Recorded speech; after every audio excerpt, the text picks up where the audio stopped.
नमस्कार विद्यार्थी मित्रांनो, आपल्या युट्यूब चॅनलमध्ये सर्वांचं सहर्ष स्नेह स्वागत. येता 5वी स्कॉलरशिप परीक्षेची पूर्व तयारी म्हणून आपण ज्या काही सराव प्रश्नपत्रिका या ठिकाणी घेतो, त्यातली आपण पहिली जी काही प्रश्नपत्रिका आहे ती पहिली प्रश्नपत्रिका सोडून घेतलेली आहे.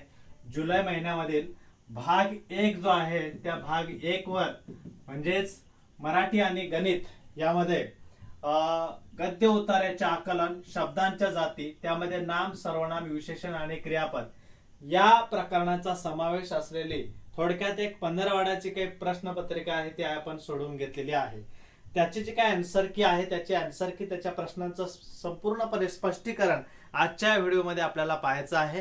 व्हिडिओ शेवटपर्यंत पहा. आवडल्यास लाईक करा, चॅनलला सबस्क्राईब करा आणि जास्तीत जास्त विद्यार्थ्यांना सदरची प्रश्नपत्रिका सोडवण्यासाठी प्रोत्साहित करा. ओके, ठीक आहे. पहिला प्रश्न जो आहे तो काय दिलेला आहे पहा. पहिला प्रश्न जो आहे तो या ठिकाणी दिलेला आहे की किती उंच इमारत आहे ही. यामध्ये आपल्याला इथं लिहायचं राहिलं होतं नाम ओळखा. काय लिहायचं राहिलं होतं? नाम ओळखा. ओके, आता आपल्याला यामध्ये नाम ओळखायचं आहे. काय ओळखायचं आहे? नाम ओळखायचं आहे. आता इथं किती उंच इमारत आहे ही असा प्रश्न दिलेला आहे. किती उंच इमारत आहे ही. हा जो काही इमारत हा जो शब्द आहे, हा जो इमारत हा जो शब्द आहे हा खऱ्या अर्थाने यामध्ये काय विचारलेला आहे? नाम विचारलेला आहे.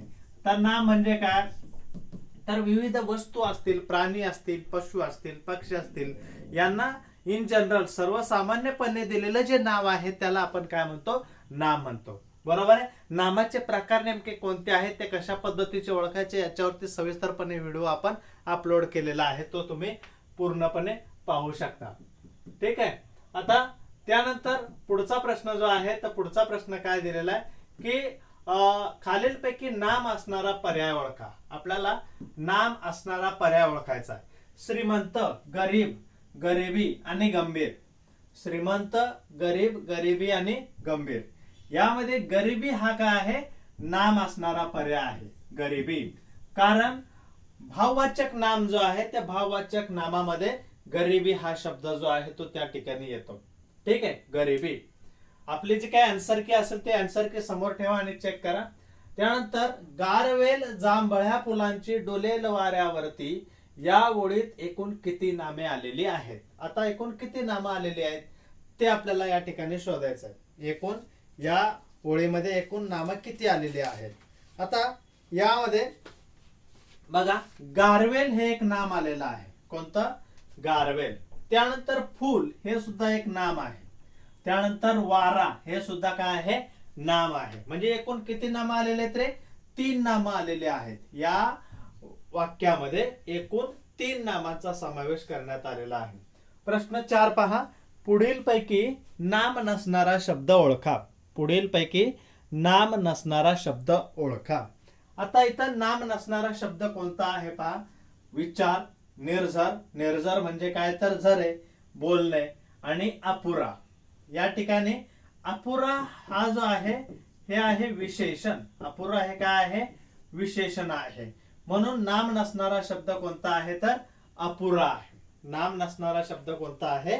अपुरा. ओके. त्यानंतर 5वा जो काही प्रश्न दिलेला आहे, 5वा प्रश्न पहा. काय दिलेला आहे 5वा प्रश्न? यामध्ये पर्याय खाली गेलेले ते. ठीक आहे. 5वा क्वेश्चन जो आहे तो आपण या ठिकाणी पाहूया की हल्ली सगळ्या मैत्रिणी तिच्यापासून 4 हात लांबच राहतात. या वाक्यातील एकूण नामे ही एकूण विशेषणांपेक्षा कितीने जास्त अथवा कमी आहेत अशा पद्धतीचा प्रश्न आहे. आता आपल्याला काय करायला पाहिजे? यातले प्रथमतः नाम जे आहेत ती नाम किती आहेत ते शोधायला पाहिजेत. विशेषण किती आलेले ते पण शोधायला पाहिजेत. हल्ली सगळ्या मैत्रिणी. आता प्रथमतः मी इथं नाम लिहितो. कोणकोणती नामं आलेली आहे ती? तर हल्ली सगळ्या मैत्रिणी हे सुद्धा काय आहे? नाम आहे. मैत्रिणी हे काय आहे? नाम आहे. तिच्यापासून 4 हात. हात हे काय आहे? नाम आहे. ओके. हात हे सुद्धा आहे नाम. इथं नाम झालेले आहेत. ठीक आहे. हात हे सुद्धा नाम आलेलं आहे. आता आपण पुढचं काय करूया? विशेषण घेऊया. विशेषणे. विशेषणे नेमकी किती आहेत ते पहा. विशेषणे किती आलेले आहेत? विशेषणे हल्ली सगळ्या, सर्व. बरोबर आहे ना? सगळ्या हे काय आहे? विशेषण आहे. सगळ्या, सर्व. सगळ्या मैत्रिणी तिच्यापासून 4 हात. 4 हे काय आहे?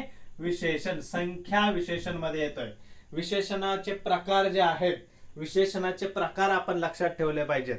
हा, ते तुम्हाला मी नंतरचा एक व्हिडिओ तयार करेल, त्यावेळेस मी सविस्तरपणे ते सांगेल विशेषणे. ओके, म्हणजे या ठिकाणी नामही 2 आलेले आहेत आणि विशेषण सुद्धा 2 आलेले आहेत. म्हणजेच यामध्ये कोणत्याही प्रकारचा फरक नाही. ठीक आहे. नेक्स्ट क्वेश्चन पहा. काय पाहिजे तुला या ठळक शब्दाची जात ओळखायची? या ठळक शब्दाची जात ओळखायची. काय हे काय आहे? तर सर्वनाम आहे. प्रश्नार्थक सर्वनाम. सर्वनामाचे प्रकार तुम्हाला माहिती आहेत. पुरुषवाचक सर्वनाम. कोणतं आहे? पुरुषवाचक सर्वनाम. याच्यावर सुद्धा सविस्तर आपल्याला चर्चा करायला पाहिजे. त्याचा पण व्हिडिओ तयार झाल्यानंतर मी तुम्हाला अपलोड करतो. पुरुषवाचक सर्वनाम असेल, त्यानंतर दर्शक सर्वनाम असेल. पुरुषवाचक मध्ये सुद्धा 3 प्रकार येतात. प्रथम पुरुषवाचक, द्वितीय पुरुषवाचक आणि तृतीय पुरुषवाचक. त्यानंतर दर्शक सर्वनाम असेल, आत्मवाचक सर्वनाम असेल. हा, हे सर्व सर्वनामांचे प्रकार आहेत. काय हे सुद्धा सर्वनाम आहे. कोणतं आहे? सर्वनाम. साखर घातल्याने चव वाढते या ठळक शब्दाची जात ओळखा. चव हे काय आहे? विशेषण. त्या साखराची ती काय आहे? साखरेची काय आहे? चव आहे. म्हणजे त्याचा गुण आहे. थोडक्यात काय? गुण आहे. विशेषणाचे सुद्धा प्रकार आहेत. गुणवाचक विशेषण आहे, संख्यावाचक विशेषण आहे, सार्वनामिक विशेषण आहे. ओके. चव. त्यानंतर 7वा पहा. अंतर जेवढे कमी तेवढा ते वेगाने असं म्हणणार नाही. तेवढा मी वेगाने पळत गेला असे समजावे. हे पण येतं, करेक्ट होत नाही. ती पण नाही. काय? तो. अंतर जेवढे कमी तेवढा तो वेगाने पळत गेला असे समजावे. लक्षात आलं का? त्या ठिकाणी काय येणार आहे? तो हे शब्द येणार आहे. त्यानंतर नेक्स्ट क्वेश्चन पहा. पुढील वाक्यातील विशेषण ओळखा. पुढील वाक्यातील विशेषण ओळखा. गाणारा पक्षी मला आणि आवडतो. आता पक्षी हे काय रे? नाम आहे. बरोबर आहे. मला हे काय रे? सर्वनाम आहे. त्यानंतर आवडतो हे काय? क्रियापद आहे. आवडतो हे काय? क्रियापद. हा, वाक्याचा शेवट करणारा शब्द म्हणजे क्रियापद. मग करायला गाणारा हे काय? विशेषण. ओके. त्यानंतर 9वा क्वेश्चन पहा. 9वा प्रश्न काय दिलेला आहे? तुला कोण काय बोलले असेल तर मला सांग. या वाक्यामध्ये एकूण किती सर्वनाम आलेली आहेत? तुला कोण काय बोलले असेल तर मला सांग. तुला हे काय आहे? सर्वनाम. ओके. कोण हे सुद्धा सर्वनाम आहे. काय हे सुद्धा सर्वनाम आहे. त्यानंतर बोलले असेल तर मला हे सुद्धा काय आहे? सर्वनाम आहे. म्हणजे प्रश्न 9 जो आहे त्या प्रश्न 9 मध्ये एकूण किती सर्वनाम आलेले आहेत? तर 4 सर्वनाम आलेले आहेत. किती? 4 सर्वनाम आलेले आहेत. 10वा प्रश्न पहा. खाली दिलेल्या वाक्यात एकूण सर्वनामे किती आलेले आहेत? दारामागे कोण लपलंय त्यांना मी पाहिलंय बरं का. एकूण किती सर्वनाम आहेत रे? 3 सर्वनाम आहेत. एकूण सर्वनाम आहेत 3. ओके. तुम्ही म्हणणार की सर या ठिकाणी सर्वनामावरती सविस्तर बोला. त्याच्याबद्दल आपण एक व्हिडिओ तयार करूया. त्याच्याबद्दल सर्वनामाचं सर्व डिटेल त्या व्हिडिओमध्ये पाहूया. सर्वनाम, विशेषण आणि क्रियापद त्यांच्या प्रकारासहित. ओके. ठीक आहे. पुढील वाक्यात विशेषणांची संख्या किती? आता यामध्ये विशेषण किती आलेले आहेत पहा. विशेषण 11व्या हे सुद्धा एक विशेषण आहे. होडीला बांधलेली 12वी हे सुद्धा संख्यावाचक विशेषण आहे. सामानाची होडी देखील छान हे सुद्धा विशेषण आहे. एकूण 3 विशेषण आलेले आहेत. 11व्या प्रश्नामध्ये एकूण 3 विशेषण आलेले आहेत. ओके. त्यानंतर 12वा प्रश्न जो आहे तो 12वा प्रश्न पहा काय दिलेला आहे. जरी मिराविती परिधन्या हाती व्यसनीय सती घट्ट पहा. या ओळीमध्ये एकूण क्रियापदे किती आलेले आहेत? क्रियापदे शोधायला सांगितले. क्रियापद म्हणजे वाक्याचा शेवट करणारा शब्द. ओके. जरी मिरविती, मिरवणे हे सुद्धा काय आहे? क्रियापद आहे. धन्या हाती व्यसनी असती घट्ट पहा. पहा हे काय आहे? क्रियापद आहे. असणे हे सुद्धा काय आहे? क्रियापद आहे. म्हणजे एकूण 3 क्रियापद आलेले आहेत. यामध्ये एकूण 3 क्रियापद आलेले आहेत. 13वा प्रश्न पहा काय दिलेला आहे. पुढील पैकी क्रियापद ओळखा. आता क्रियापद ओळखायचं आपल्याला. यामध्ये चालणे, चाल, चाललेला आणि चालता संदिग्ध प्रश्न आहे हा, परंतु याचं उत्तर चाल असं आहे. चाल हे काय आहे? क्रियापद आहे. कारण चालणे, चाललेला आणि चालता हे धातू साधित्य आहेत. याच्यावर सुद्धा आपल्याला स्पष्टीकरण द्यावं लागणार आहे नंतरच्या व्हिडिओमध्ये. हे सगळे धातू साधित्य आहेत आणि चाल हे काय आहे? क्रियापद आहे. महत्वाचा प्रश्न आहे हा. विशेषण व नाम यांची अयोग्य जोडी ओळखा. विशेषण व नाम यांची अयोग्य जोडी ओळखा असा प्रश्न दिलेला आहे. उमदा घोडा बरोबर आहे. उमदा घोडा, घोडा कसा आहे? उमदा आहे. तेजस्वी तरुण, स्वामी विवेकानंद हे तेजस्वी तरुण होते, बरोबर आहे. भित्रा ससा, ससा हा भित्रा असतोच. सुंदर आवाज, याच्यापेक्षा या ठिकाणी सुरेल आवाज किंवा सुरेख आवाज पाहिजे. सुरेल आवाज अशा पद्धतीने पाहिजे होतं. म्हणजेच या ठिकाणी विशेषण आणि नाम यांची अयोग्य जोडी कोणता आहे? 4 नंबरचा जो काही ऑप्शन आहे सुंदर आवाज, हा 4 नंबरचा ऑप्शन त्या ठिकाणी अयोग्य आहे. ठीक आहे. त्यानंतर 15वा प्रश्न जो आहे तो पहा. 15व्या प्रश्नामध्ये काय दिलेला आहे? विशेषण नसलेला शब्द आपल्याला निवडायचा आहे. विशेषण नसलेला. विशेषण म्हणजे काय रे? नामाबद्दल अधिक माहिती सांगणारा जो शब्द आहे त्याला आपण काय म्हणतो? नामाबद्दल अधिक माहिती सांगणारा जो शब्द आहे त्याला आपण काय म्हणतो? विशेषण. अधिक माहिती सांगणाऱ्या शब्दाला विशेषण असं म्हणतो. ओके. आता इथं पहा, व्यवहारी. हे व्यवहारी, माणूस हा व्यवहारी असला पाहिजे असं आपण म्हणतो, म्हणजे विशेषण आहे, बरोबर आहे. पदावली, पदावली हे काय येणार नाही. दर्शनी, दर्शनी त्या अंकाची दर्शनी किंमत किती, म्हणजे त्या अंकाची त्या ठिकाणी ते विशेष आहे, दर्शनी किंमत. त्याची स्थानिक किंमत किती, त्या अंकाची स्थानिक किंमत किती, असं मॅथ्स मध्ये आपण क्वेश्चन विचारतो, म्हणजे ते सुद्धा बरोबर आहे. म्हणजेच या ठिकाणी पदावली ह्या विशेषण नसलेला शब्द आहे. ओके. 16वा प्रश्न पहा काय दिलेला आहे. 16वा प्रश्न, डोकं ठेवून गवताच्या उशीत हळूच शिरलं आईच्या कुशीत. दिलेल्या वाक्यात कोणती क्रियापदे येतात? आता यातलं क्रियापद ओळखायचं आहे. डोकं ठेवून गवताच्या उशीत हळूच शिरलं आईच्या कुशीत. दिलेल्या वाक्यात कोणती क्रियापदे येतात? उशीत आणि कुशीत. येतंय का रे? नाही येणार, कारण हे काय आहे? ती नाम आहे. ती उशी हे नाम आहे, बरोबर आहे. उशीत आणि शिरलं, उशी हे काय आलेलं आहे? नाम आलेलं आहे. शिरलं हे क्रियापद आहे, परंतु इथं उशी हे नाम आलेलं आहे, त्यामुळे ते येणार नाही. ठेवणे हे काय आलेलं आहे? क्रियापद आलेलं आहे. शिरणे हे सुद्धा क्रियापद आलेलं आहे. म्हणजे या ठिकाणी ऑप्शन क्रमांक 3 योग्य आहे. ऑप्शन क्रमांक 3 योग्य आहे. ठेवून आणि कुशीत. ठेवणे हे क्रियापद आहे, परंतु कुशीत हे काय आहे? नाम आहे, म्हणून या ठिकाणी चौथा ऑप्शन येणार नाही. तर ऑप्शन क्रमांक कितवा येणार आहे? ऑप्शन क्रमांक 3 बरोबर येणार आहे. ठेवून आणि शिरलं. ठीक आहे. त्यानंतर पुढे पहा, 17 ते 19 मध्ये कोणत्या प्रकारचे प्रश्न या ठिकाणी विचारलेले आहेत. ही सगळी कविता आपल्याला व्यवस्थितपणे वाचता यायला पाहिजे. अनंता एवढे द्यावे फुलाचे रंग ना जावे, उड्या पाखरांसाठी जरा आभाळ ठेवावे, फुलांचा बार न व्हावा कधीही कोणत्या देठा. इकडे पहा, या ठिकाणी चालत्या पावलांसाठी असू दे मोकळ्या वाटा, चालता तिमिर वाटेने सोबती चांदणे यावे, घनांचे घाव होताना फुलांनी सांत्वन द्यावे, अनंता एवढे द्यावे भुईचे अंगमी व्हावे. अनंता म्हणजे काय? इथं परमेश्वर असं म्हटलेलं आहे. शेवटी श्वास जाताना फुलांचे रंगमी व्हावे. ओके. आता याच्यावरती कोणत्या प्रकारचे प्रश्न जे विचारलेले आहेत पहा. 17वा प्रश्न जो आहे तो विचारलेला आहे, पुढील पैकी कोणत्या शब्दाचा समानार्थी शब्द कवितेत आलेला नाही. आता पहा बरं, कवितेमध्ये अंबर, अंबरला कोणता शब्द आलेला आहे? आकाश. आभाळ हा शब्द आलेला आहे. कोणता शब्द आलेला आहे? आभाळ हा शब्द आलेला आहे. ओके. आभाळ म्हणजे अंबर. ओके. चंद्रिका, चांदणे. काय? चांदणे हा शब्द आलेला आहे. कुसुम, कुसुमला कोणता आलेला रे? फूल आलेला आहे. मग पर्याय काय? जलद. ओके. या ठिकाणी ऑप्शन क्रमांक 3 बरोबर आहे.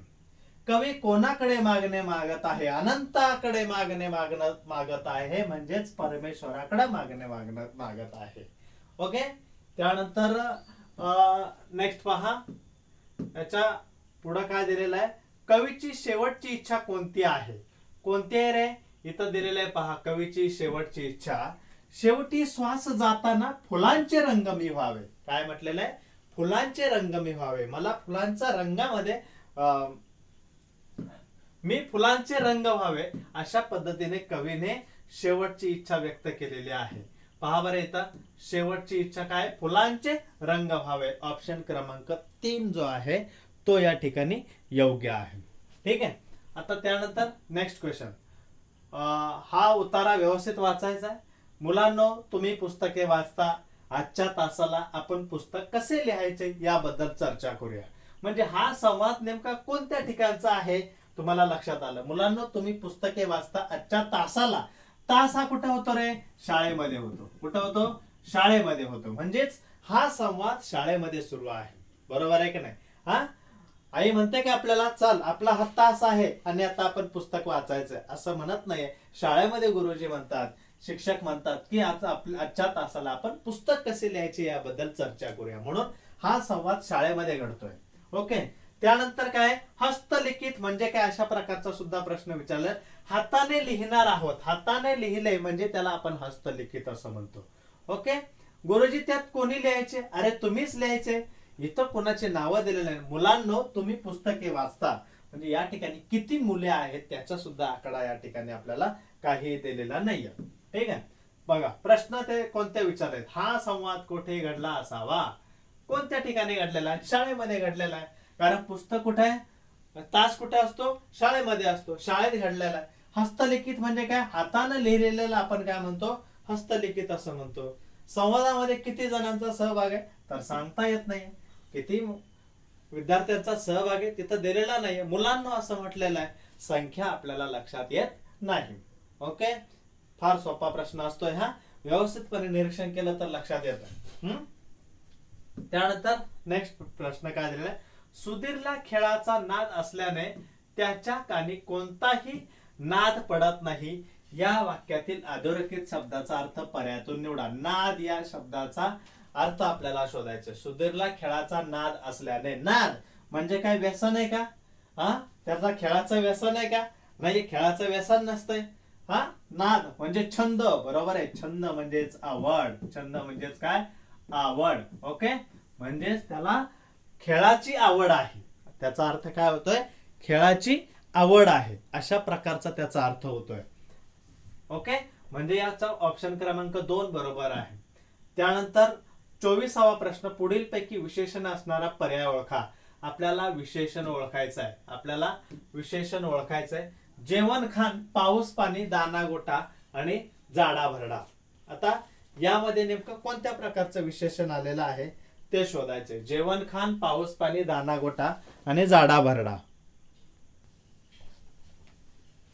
आता यामध्ये काय झालेलं आहे तर जेवण खान, पाऊस पाणी, दाना गोटा, जाडा भरडा हा जो काही शब्द आहे हा काय आहे, विशेषण युक्त शब्द आहे. ओके. त्यानंतर पुढे पहा, परातीत आईने भाकरी. परातीत आईने भाकरी याचं उत्तर काय येत आहे, परातीत आईने भाकरी परतली. आपण भाकरी ही परातीमध्ये परततो का तर नाही. मग कोणत्या ठिकाणी परततो ते आपल्याला माहिती असलं पाहिजे. बरोबर. तव्यावर आपण भाकरी परततो. बरोबर. तवा भाजली, परातीत आईने भाकरी भाजली, तव्यावर आपण भाकरी भाजतो. बरोबर आहे. परातीत आईने भाकरी मळली, नाही तर परातीत आई काय करते, पीठ मळते.